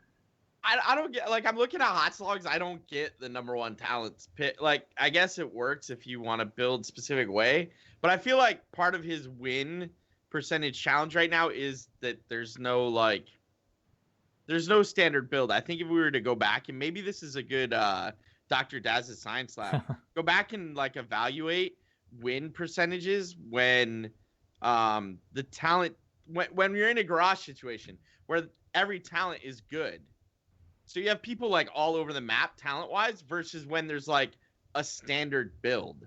You know what I mean? And like what kind of fluctuations that causes in the win percentages on hot slogs? Because I'm curious. I think that as we get more talent diversity, the win percentage actually goes down. And as you get to a talent kind of standard talent build, the win percentage goes up because now people are playing it the same way. So everybody knows what to expect out of that Gary player. Where right now it's like, what are we going to get? Are we getting Piano Garrosh? Are we getting Q Garrosh? Are we getting W? Like, nobody knows, right? Yeah, and we haven't seen him in competitive yet. So I feel like that's another big bit. As soon as you see that, everyone's like, oh, that's how you play him. You see the builds kind of shake out typically after that kind of situation too. Which we should get out of week 1, phase 2, part 2, because it'll have been 2 weeks. They have a bye week. Eastern Clash is this week, bye week next week, and then 25th it kicks off again. So LiQuiuD, do you want to take us through what your kind of go-to talents are on the talent tiers? I imagine you've probably been playing around with a lot of them. Yes, I can do that. Sure. I mean, do you want... I struggle because I don't read every talent, so do you want to go through them and I'll go ask through the me, or talents. you want me... Okay. You think this is the kind of thing we talk about before the show, guys. Right, But we're but not no. nearly that professional enough. Okay, so I'm going to go over the talent tree, and then I will probably defer to Mystic and LiQuiuD in a lot of these cases as to what they think the stronger talents are, as per usual. Okay, so on level 1, we've got Warbreaker. This is a Q questing talent. Again, Q, just as a reminder, is that pizza pie pull-in talent, what we call, that's called Groundbreaker. So this is where you've got a quest to pull in heroes with Groundbreaker. After pulling 5 heroes, which isn't hard to do at all, Groundbreaker deals an additional 150 damage over 3 seconds to heroes, so a bit of a poison effect. And after pulling 15 heroes, and I think this is probably the reason you'd be taking it, it reduces Groundbreaker's cooldown by 3 seconds. The cooldown on it is 8 seconds, so getting it down to a 5-second more spammable cooldown is pretty significant, and it's not a very hard talent to complete, I'd imagine. Unrivaled Strength is the next option on his E. Increase Wrecking Ball's throw range by 20% and damage by 100%. I imagine you're taking this for the range there. And then finally, Body Check. The interesting talent in that it's an activatable talent that is on a 20-second cooldown. But the interesting thing about it is that you've got augments to it throughout the talent tree, which is the first time Blizzard's done anything like this to anything other than basic or heroic abilities. So you activate to deal damage to a target enemy and slow them by 30% for 3 seconds. Damage is increased by 200% of Armor Up's current bonus, so the lower health you are, the stronger it is, similar to like a Zul'jin guillotine type thing. And the slow amount is increased by 30% if Armor Up bonus is above 25%, translated to you below 50% health. So, LiQuiuD, now that I've gone over them for you, what are we taking here? So I go back and forth. When I started, it was Body Check all the time. All like Body Check is God. Body Check is really nice, but I realized pretty early on, probably around level 2, that pulling 5 heroes is like dead simple. It's so easy. Pulling 15 isn't much harder. So there have been times where I feel like the enemy team comp, I'm gonna benefit from having not just Body Check, but then Brute Force afterwards, because that reduced healing is really, really nice. So if it's like a double support comp, I like going into Body Check. If it's not a double support comp, Warbreaker is where it's at. If it's a weak double support comp, though, Warbreaker is still good. So, you know, but if you get like Ariel Tassadar, like Body Check plus brute force when we get down there is the way to go. What about 20% range on your throw? Like increase? I hate that skill so much. Not necessary. No. No, Sure. no. The throw has actually got a good distance on it. So, I mean, unless you're just running in and like flinging people about because you feel like, you know what, you're like, you know what I'm going to do, guys? I'm going to do an E build and I'm just going to buff my E the entire, like everywhere I can. I mean, that's kind of cool. It's fun, but it's very trolly. And no, man. I just, now, that being said, apparently 42 or 33.5% of people are picking that right now. So maybe they know something I don't, but yeah, it's either Warbreaker or Body Check for me. All right, level 4, we've got In for the Kill. This is proc to Bloodthirst as W. Increase Bloodthirst damage against non-heroes by 60%. Killing enemies with Bloodthirst resets its cooldown and refunds its mana cost. This sounds very similar to Kerrigan. Thirst for Battle is the next one here. This also is W. Basic attacks against heroes reduce the cooldown of Bloodthirst by 2 seconds, making him a bit more tanky. And Indomitable. It's an activatable if you're doing Piano Garrosh. Activate to become unstoppable for 1.5 seconds. Now, does that work very much like Joanna's D then, I'm guessing? Except yes. without the shield? Can you get, like, it can be like a post cleanse if you're rooted, right? Rooted, yes. Stun, no. Stun, no, yeah. All right, so what are you looking at here, LiQuid? So, when I first started, in fact, I think this was one of the ones Mystic and I disagreed about last week. I loved Indomitable. It's fun to have, and if you're going into like an Uther etc mouth type composition or stitches for that matter, Indomitable is actually really nice because you can Indomitable while you're being hooked and run away. So, or better yet, flip the stitches over your shoulder, right? Like, oh, you hooked me, thanks, man. Woo! But so Indomitable can be fun to use if you don't mind having the key, because it is another activatable key. I actually, a lot of times like the other two. I think In for the Kill kind of has a bad reputation, but I was on a team with a Malthael and a Lunara, and I was like, these are two people that are going to keep basically everybody low in the middle of battle, right? Dude, oh my God. You basically just sit there, you can spam your W. I was like, heal me nothing, dude. Just, you're dead. All right, I healed myself to full. Oh, look, I can use it again. You're dead. All right. And like, it was great because you'd hit them with that game. I went Warlord's Challenge, and everybody was attacking me. I'm like, bam, you're dead, and I'm healed. Bam, you're dead, and I'm healed. Bam, you're dead, and I'm healed. And we wiped the team. You're like a kid in the candy store with a new warrior coming to town, eh? Oh my God, I love warriors so much. So In for the Kill has its uses. Yeah, like Ogre said, you can buzzsaw Infernal Shrines objectives. Like, there are some really good uses for In for the Kill, but I think it's very situational. I think Thirst for the Battle is actually the go-to unless you want the Unstoppable, right?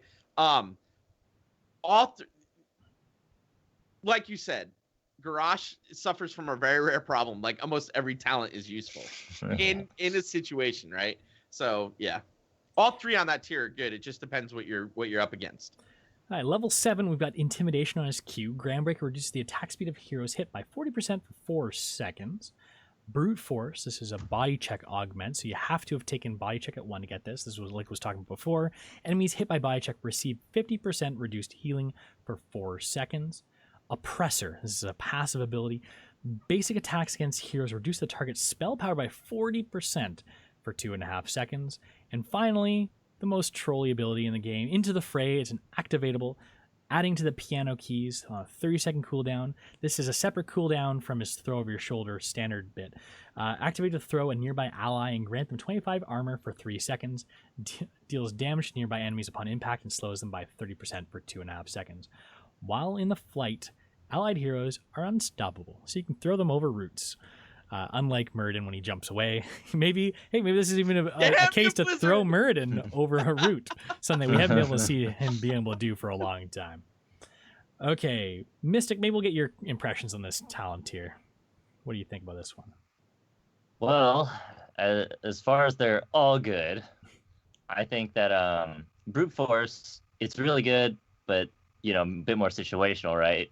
Oppressor is also really good, but yet again, a little bit more situational. It's more used for if they have like a really heavy melee attacker that doesn't rely on auto attacks and more on spells, like I don't know, let's just say Alarak, then you can basic attack him. He does 40% less damage for 2.5 seconds. Into the Fray, really good for saving people. And then I think I would use Into the Fray or Intimidation. Intimidation is also really good because it affects most people, especially if you're going the taunt build, right? So if you walk in and then you Q them, you taunt them, then you're essentially not taking as much damage, even though you taunt them, right? Because they're going to be attacking you because their attack speed is reduced. So what are you guys' favorite potential combos with Into the Fray? Like outside of the Diva mech? I just want to throw this out there because Sure. you guys can have this discussion. I hate Into the Fray with a passion. I refuse to take it. I actually refuse. I think it's the best talent in the tier by far. Everybody, Hot Slogs agrees. I just hate it so much. Is it the trolling aspect? Despite trolling, I think it can be used with, saving, setting up kills, ganks. What are you gonna do if you throw a Muradin onto somebody, right? Yeah. You're not expecting. You go, oh, he used his leap. Well, guess what? No, he didn't. He still has a way out. Yeah. Or maybe if that little clip we showed at the beginning of the show of me use my Twilight Dream, if someone had thrown me into the Fray, then that would have been for no reason. It wouldn't have been for no reason. I hate it so much. I hate it. I'm curious. Does throwing them interrupt abilities? Do they become like stunned, like Stitch's friendly hook, or what? Can you cast abilities while you're in the fray, like being thrown? I think it works the same as if you were like Dragon Knight blown up on, or something like that, where it kind of interrupts you, but you're still thrown. Because it would be now. I would change my mind if that wasn't the case. Because could you imagine my cow buddy busting out that sweet, sweet, sweet new skin, which it pains me not to be playing him because I'm only playing Gary right now. Hitting that mosh pit, the first half-second wind-up happens, Garrosh rolls up and goes whoop and throws him alley-oop style right into the middle of the group, 5-man mosh pit. That would be the greatest thing in the world, but you can't do that right now. I'm very curious to see if it's like Stitch's helping hand where it's a stun, because if you stun somebody out of a cast, you screw up their plans. You set, especially alts, you set them on 10-second cooldowns. And let's be honest, there's a lot of trolley going on with that skill right now. So of course. Yeah, I guess it'll take a little bit of testing on our side. So does anyone have a favorite kind of Garrosh throw me into the Fray combo that they can't wait to see? Genji? Why would you need to throw Genji? And the guy can leap in skipping himself. stone Genji, come on. You take the double jump, you get thrown into the fray, double jump, and skip, and the double dashes, many dashes. Yeah, you're all over the place. You're all over, and all of a sudden you're like, it's like freaking, it's like a pong ball just bouncing around. They got nothing. That's like the Hulk throwing my Wolverine. favorite one. It happened yesterday. So one of my buddies was playing Garrosh, and I was playing Probius, and how Probius is like really, really low HP, So he's running away, and he's like, wait, so I'm not going to get away. I have to slow them, because Into the Fray slows if you throw allies at him. So he picks me up, and he's like, slow them. So he throws me up. I'm like, oh, no. They're pro bomb, eh? You know what else would be good? That's the true dunk. Like throwing a butcher into the middle of it and having him pop like lambs to the slaughter. Just immediately, like as soon as he lands, just go bam. And you got everybody, right? Like there's a lot of good stuff you can do with it. I personally don't like the talent right now. You'll come around. Probably. You'll come around. Ultimately, I will. You're probably right. Okay, let's hurry through the rest of these. Level 13, we've got defensive measures on his Q. Pulling a hero with Groundbreaker grants Garrosh a shield for 6 seconds.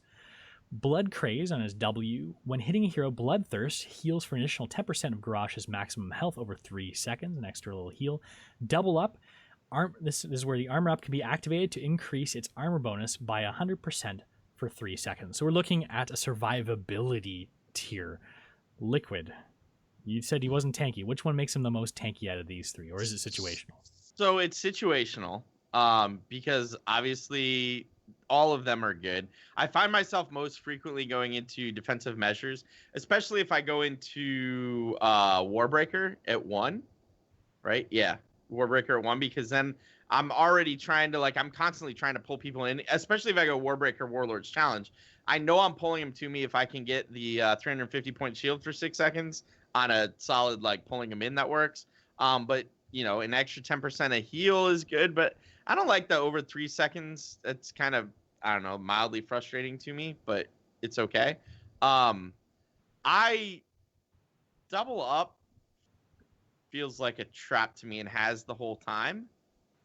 Like, you can activate it to increase your bonus for 100%, but the only time that really pays off over the other two is if you're really low.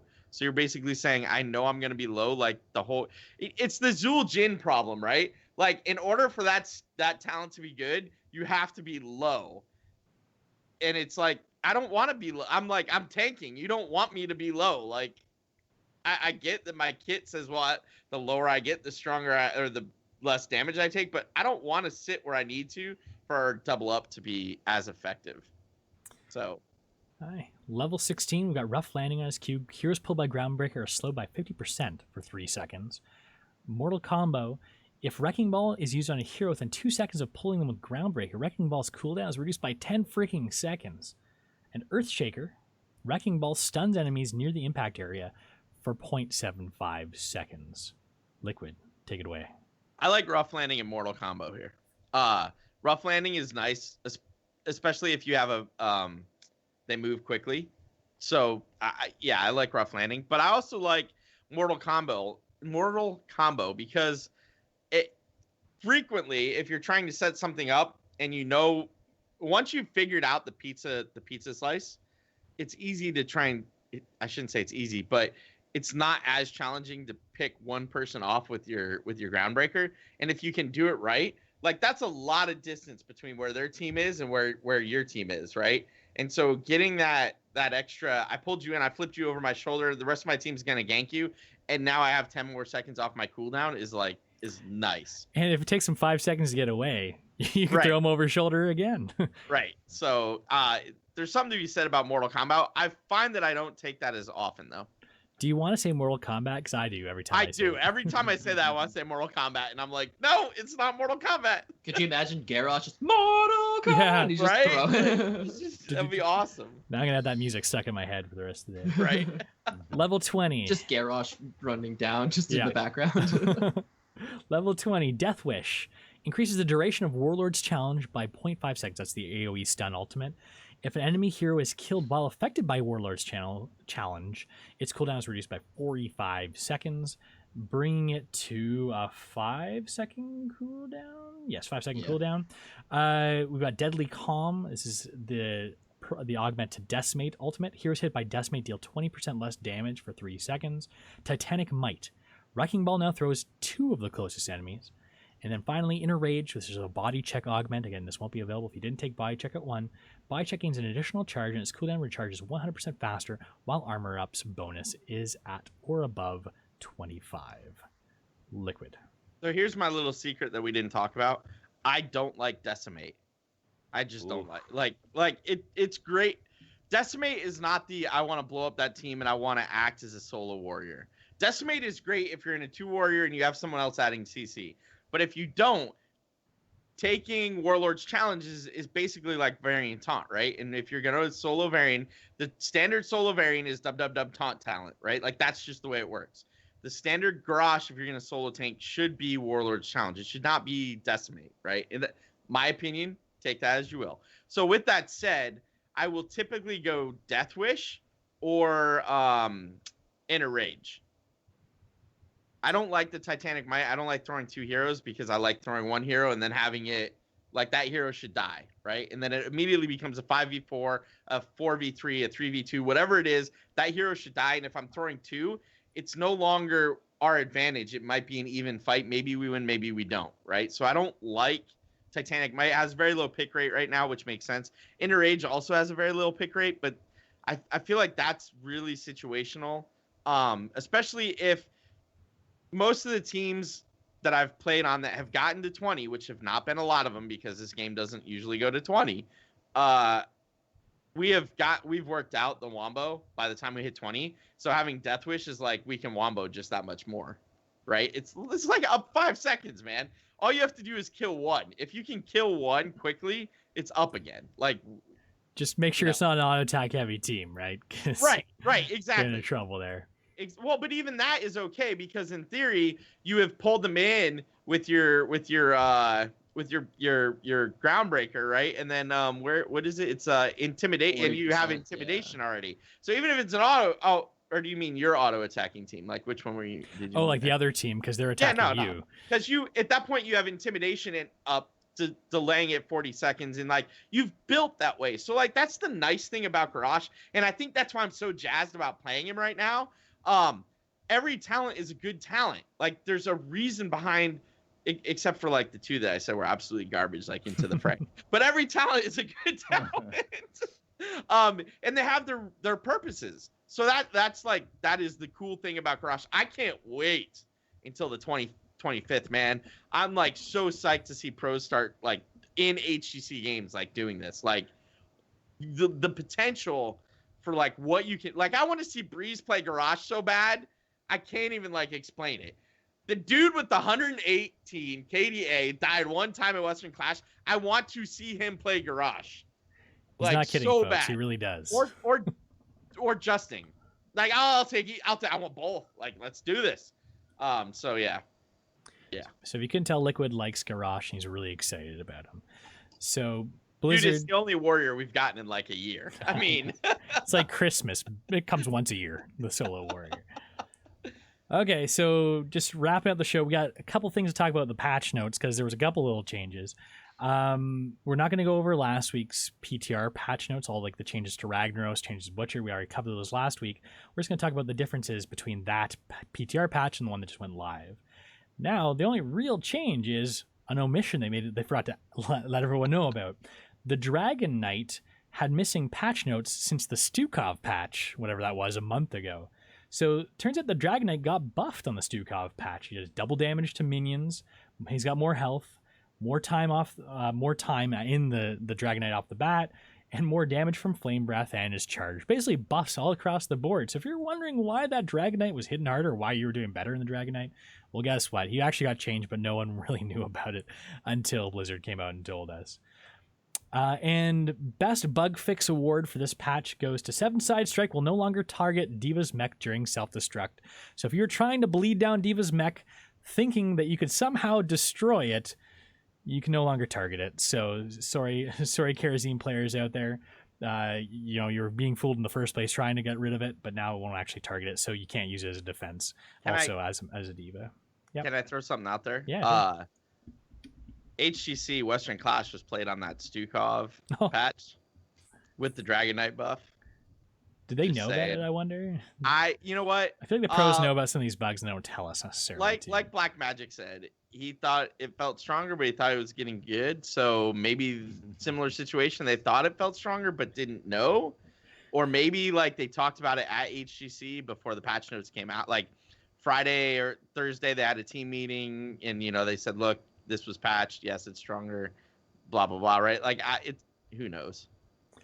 So, LiQuiuD, I know you've got a show coming up shortly. Do we have time for Mystic's Shakedown, or are we gonna have to bump Mystic? No. We can.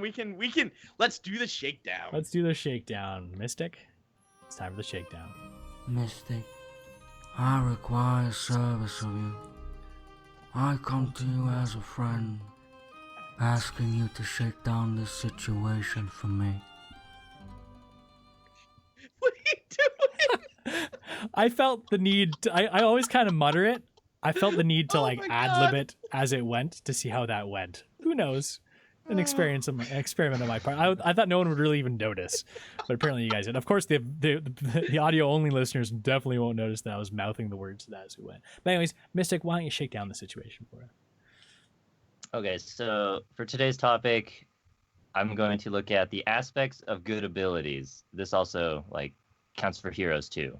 So what makes an ability good? So the things I have here, accessibility, how easy it is to use and how easy it is to hit. So we can compare Li Ming's magic missiles to Varian Charge, right? Varian's Charge is targeted, so you can't really miss unless, there's a giant Diablo or Stitches or something next to a Chromie and you misclick, but, and then how easy it is to, or what its cooldowns are. So something short cooldown has to be, are generally good.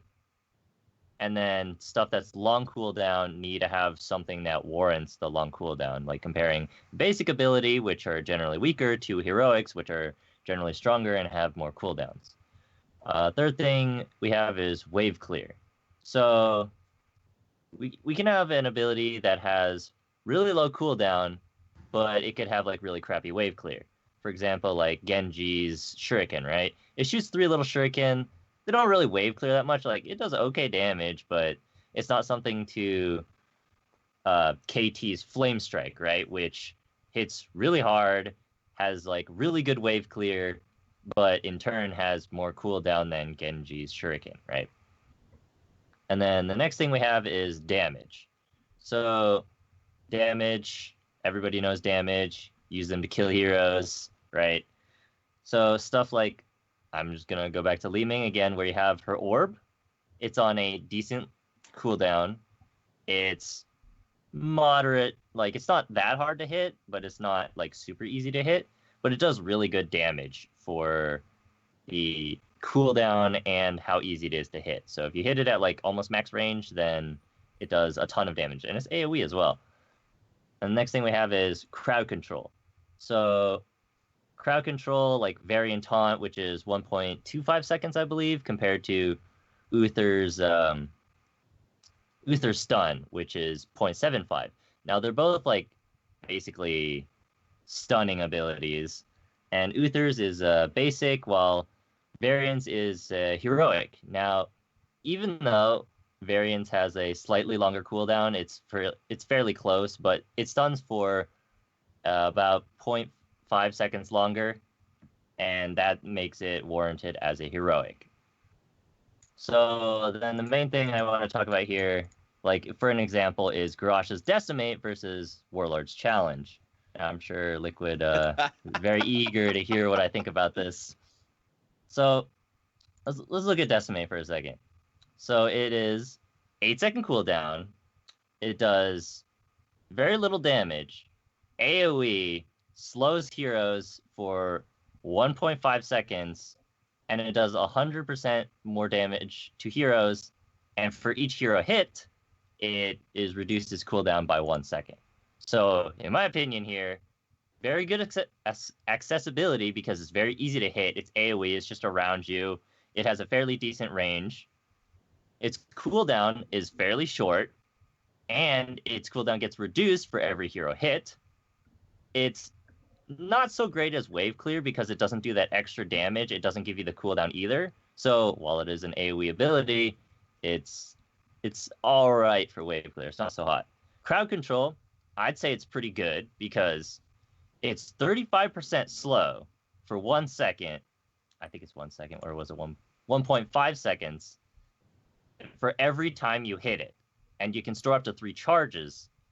So 1.5 seconds of 30% slow. Right after that, Decimate again. You got another 1.5 seconds of 30% slow. Do it again. It's basically like 4.5 seconds of 30% slow.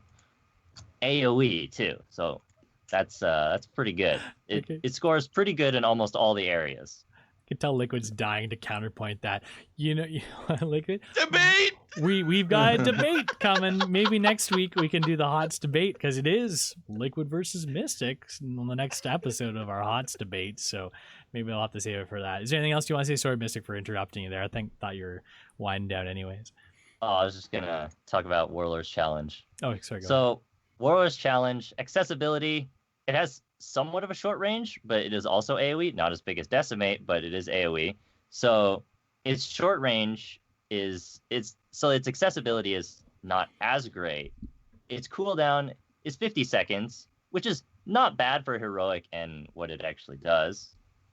And then wave clear, it has no wave clear. It doesn't really affect waves.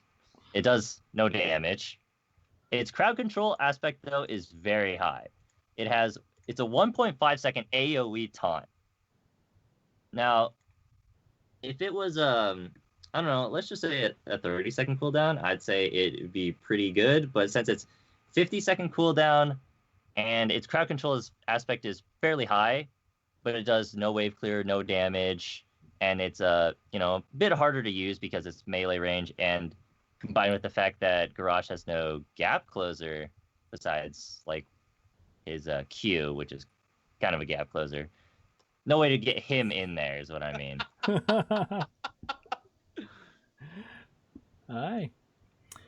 So, I think this is about where we wrap up the show. I really want Mystic and LiQuiuD to talk about some of these a bit more. I think this might actually shape up to a good debate if we expand on this topic. Maybe make it a little bit more like open-ended. So maybe we'll do something like that next week. But I do want to thank everyone for listening to the Nexus Trolls, a Heroes of the Storm podcast, which we stream live on this Twitch channel, twitch.tv/TrollsGG, every Wednesday at 7:30 p.m. Eastern, 4:30 p.m. Pacific. Styxa, thanks so much for coming on the show. You've been a great guest. Where can people find you if they're looking for you online? Alrighty, you guys can find me every Tuesday and Thursday night on my Twitch channel. So that's twitch.tv/Styxa. And I'll be casting Chair League for you guys. 2 games each night. And then if you guys want to check out my YouTube channel, that's Styxa YT. You guys can see my In the Chair series that I do. So that's some little highlights from my Chair League casting. And will contain a little bit more in depth on the players and the team as well. So Daz knows, like, the first episode is on his team. And I just uploaded my second episode today, so I'm pretty proud of it. And I think as the series develops, it'll go. And then Twitter is Styxa YT as well, as you can see the handle below. Yeah, and I'm really excited to watch your casting career flourish as we go through. And everyone might have laughed before when I suggested Heroes of the Dorm, but I'm gonna call it. Maybe not 2018, but Heroes of the Dorm 2019 is gonna be cast by none other than Styxa. I'll make that announcement right here. It's a bold prediction, but that's what I'm saying. So, LiQuiuD, where can folks find you? So the best place to find me is on Twitter at LiQuiuDGG, LiQiuDGG. I will apparently be casting a game on tomorrow night. My boys, the Cheese Crew, gonna get cast, and hopefully Styx will be joining me there tomorrow night. So it's like the all-star lineup. I said that after I was like, oh crap, because usually LiQuiuD casts with Mystic. It's an all-star lineup. Sorry, Mystic. Hey man, you're getting benched, Mystic. We've done 3-man cast before. There's room for 3, so I wouldn't worry too much about that. Sweet, I'd be excited to see the 3 of you go at it. But speaking of which, Mystic, where can folks find you? You can find me on @MysticShroud at Twitter. Shoot me a message. You could also email the Nexus Trolls email. If you agree with me, disagree with me, based on what I say, feel free to hit me up. So we're up to 18 tweets for those counting too, Mystic, but still no avatar, still default color scheme. We're still waiting on that one from you, buddy. And if you're looking for me, you can find me at DazHots on Twitter. Okay, so I want to thank all our Patreon supporters. If you like the show and you're looking for a way to support us, you can do so at patreon.com/TrollsGG. You can subscribe to our show on iTunes, Google Play, Stitcher, or wherever you happen to find your podcasts online. You visit our website at trolls.gg/TheNexusTrolls to watch this and past shows, along with past video streams, which can also be found on our YouTube channel. For announcements about the show and general Heroes news, follow us on Twitter at TheNexusTrolls. If you want to hang out with us in the Trolls community in-game, you can /join TrollsGG in-game or join our Discord channel at TrollsGG/Discord. And finally, if you need to get in touch with us, the best way is by email at TheNexusTrolls@TrollsGG. And guys, if you want to stick around after the outro, I'm going to play Styx's little highlight reel clip at the end too, that we play off the top of the show. And keep an ear out for Daz's misclicked Twilight Dream at the end. Okay, everyone, thanks for watching. Have a great week.